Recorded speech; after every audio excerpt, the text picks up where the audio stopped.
The Fool by David Mason, originally published in Infinity Science Fiction, August 1956. Narrated by Tom Trussel. The Tarchiki were the universe's worst pupils, and as a teacher, Duncan was a first-rate carpenter. Duncan, now he wasn't the agent just before you. He was here in 2180. Oh, a good 30 years back, Earth time. The natives say hundreds of years, but they're a short-lived lot. The way they cut each other throats, it's a wonder any of them live out the lifespan they've got anyway. I came out when Duncan did. Knew him pretty well as anybody could. A perfect fool. Knowing him was a real education. Do anything the other way from the way Duncan did it, and you'd be all right. You wouldn't think it to look at him. Well set-up man, around 30 when he got here, intelligent face, good talker, had a degree, but a fool. Seemed as if he couldn't do anything right. He told me once that he'd been married, and that it had broken up. He more or less implied that his wife had gotten sick of little things, broken dishes, tactless remarks, carelessness. You wouldn't think that would be enough to break up a marriage, but you've got no idea how that sort of thing can add up. I was clerking for him then. I swear I did all the work. I had to. He couldn't add, he couldn't file a record, and couldn't have found one if he had managed somehow to put it away. I took agents' inventories. I did most of the trading with the native chiefs. I did everything. Duncan just bumbled around the post, or listened to records, or wrote those silly, hopeless letters to his ex-wife. He was trying to get her to come back to him.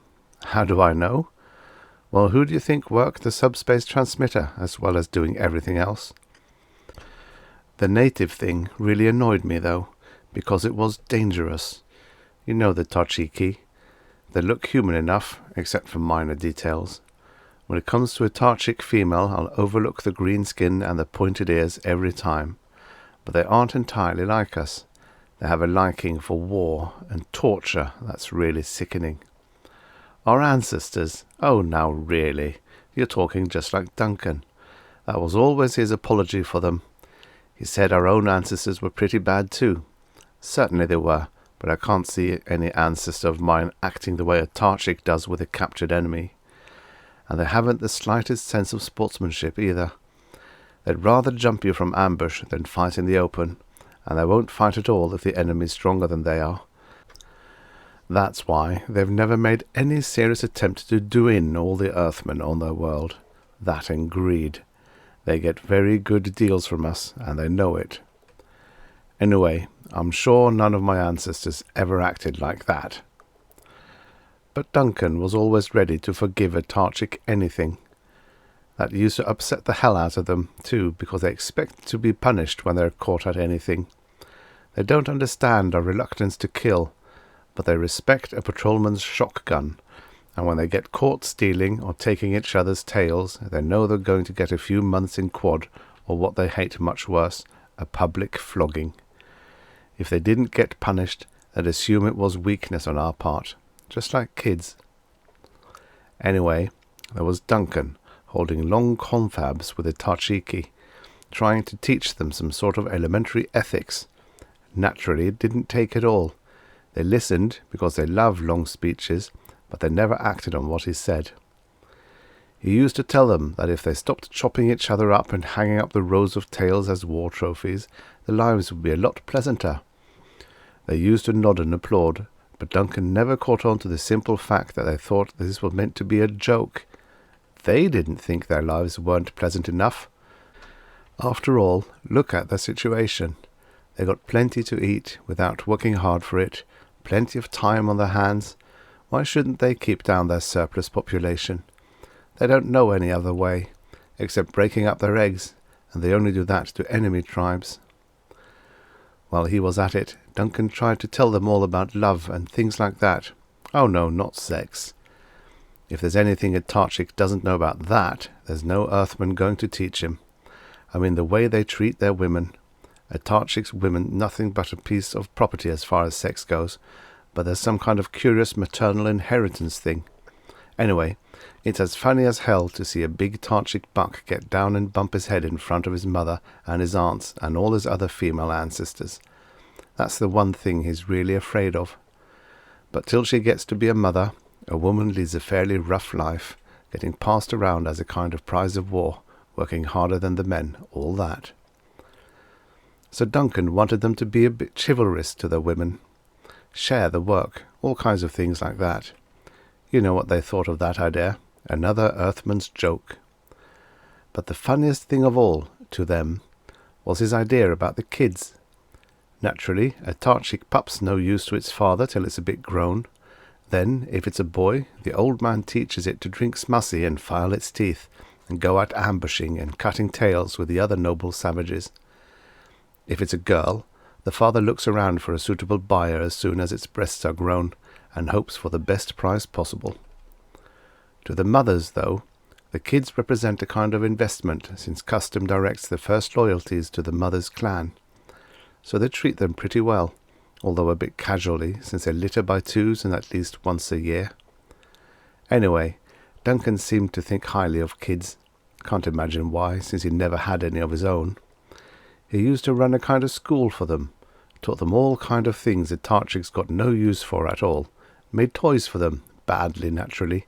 He couldn't have cut his initials in a tree without slicing his thumb. But what he couldn't make in the way of school stuff, he imported from Earth. Cost him his entire salary, except for what he spent on those futile letters to his wife. Those kids were fond of him, I suppose, as fond of him as a Tarchik ever gets of anything. They even kept the school foolishness going a while afterward, but I think it's gone now. Anything that fool Duncan said, the Tarchiki thought was a great joke. They wouldn't have hurt his feelings for anything, for fear he'd quit telling them tall stories. They told him quite a few things too. He wrote it all down in dead earnest, as if their fairy tales and drum poems had any value. I sent the whole lot off to his wife after it happened.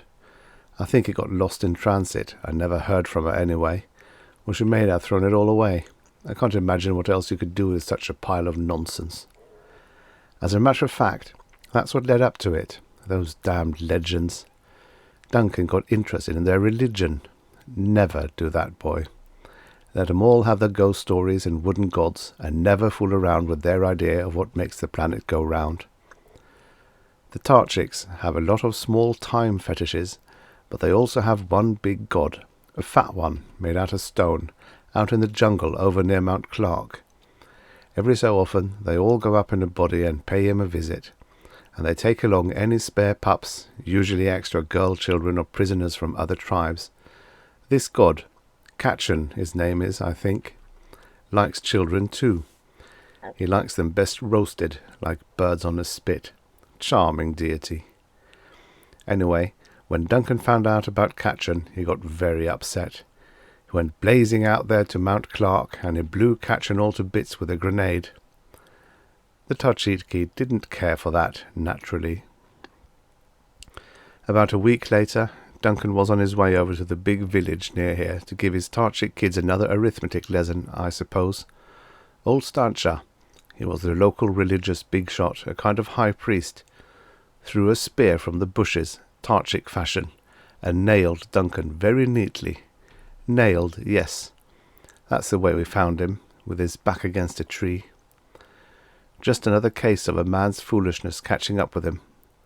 But Duncan hasn't stopped giving us trouble yet, dead or not.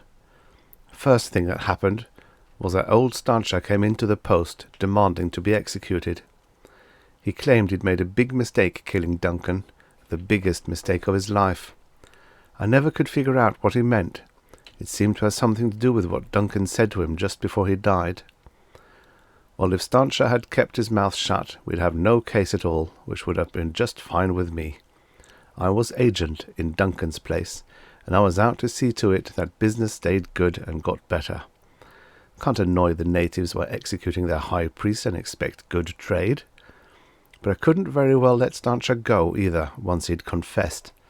So I had him tried, all proper and correct, and executed him in due form. Next thing I knew, the Tarchiks were putting Katherine back together again. They were all up there, pulling a great big new version, and having a first-class party at the same time. These parties generally lead to a tail hunting expedition, so I expected some trouble. But it didn't this time. There was plenty of noise, though. The Tarchiki never do anything quietly, and this seemed to be an occasion. What with drums, bagpipes, wailing and howling, there wasn't a bird would roost for 20 miles around. When they got all through, I went up to look over the new statue, out of curiosity, and because I'd heard that they hadn't sacrificed a single pup. I thought there must be something queer about catcher number 2. There was. It was Duncan. They'd given him a tail, and he looked more like a Tarchik than an earthman, but the face was unmistakable. They aren't half-bad carvers, you know, and they'd really spread themselves this time. The thing was 40 feet tall, and it stood on a rock platform, with some words carved in that lettering Duncan had taught them to use. The words were something Duncan was supposed to have said as he was dying. I never could read that stuff really well. All I got out of the thing was that Duncan was forgiving the old murderer because he didn't know what he was doing. Pure nonsense, of course, but you don't expect a dying man to make sense, and particularly not Duncan. But it seems those words were what had caused all the to-do. I found the story in one of those ballads Duncan had collected. Seems that the Tarchiki had been expecting a great teacher to show up, who do all sorts of wonderful things for them. Nothing unusual, all primitives as some story like that. But there was something else. The idea was that if the Tarchiki listened to this teacher, he'd make them the most important people in the whole world, in the universe, in fact, from the way the thing sounded. Just how wasn't specified. But if they should let him be killed, they would know who he had been because of his last words forgiving them. Naturally, they fitted Duncan right in. Forgiving anybody would be the least likely idea in any Tarchik's mind if he was being speared. So the Tarchiki think they'd made a terrible mistake, and they seem bent on spending the rest of time making up for it. It's the leading religion now, and it's the biggest joke I've ever come across. Poor Duncan, wrong-headed as he was about nearly everything else, had a bit of sense in that department.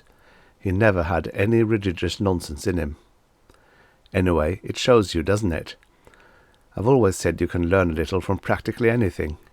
You keep Duncan in mind any time you get to feeling too soft on these natives. He might be a god to these Tarchiki, but I'll tell you the real test of whether a man's got any sense. He's dead, I'm alive, and you're alive. That's enough proof for me.